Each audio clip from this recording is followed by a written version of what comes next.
لفظ ہے السلام علیکم ورحمۃ اللہ وبرکاتہ۔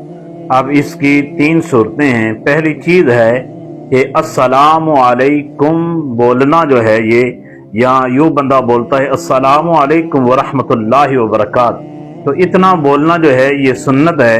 اب سننے والے پر اس کا جواب دینا واجب ہے۔ اب جو ہاتھ ملائے جاتے ہیں، ہاتھ ملانا نہ سنت ہے، نہ فرض ہے، نہ واجب ہے۔ ہاتھ ملانا جو ہے یہ مستحب ہے، یعنی اچھا عمل ہے۔